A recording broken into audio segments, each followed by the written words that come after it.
Hi friends! Today we're going to learn subtraction. Subtraction means we take things away. Let's learn together, nice and slow. We have 4 apples. If we take 1 apple away, happy pause. How many are left? 3 apples, great job. We have 5 stars. Take 2 stars away, how many are left? 3 stars left. 3 bunnies. Take 1 bunny away. How many now? 6 chicks. Take 3 away. How many are left? 3 chicks left.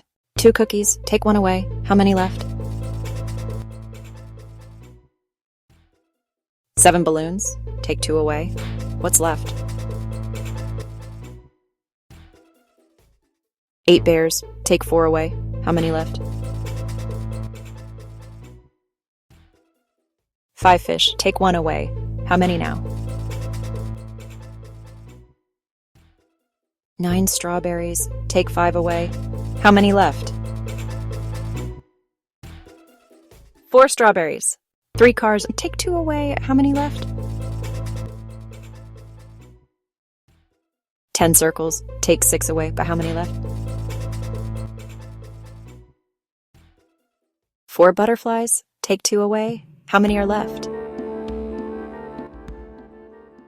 2 butterflies. You did amazing. Subtraction means taking away, and you learned it so well. See you next time, friends. Before going, don't forget to hit the subscribe button and the like button.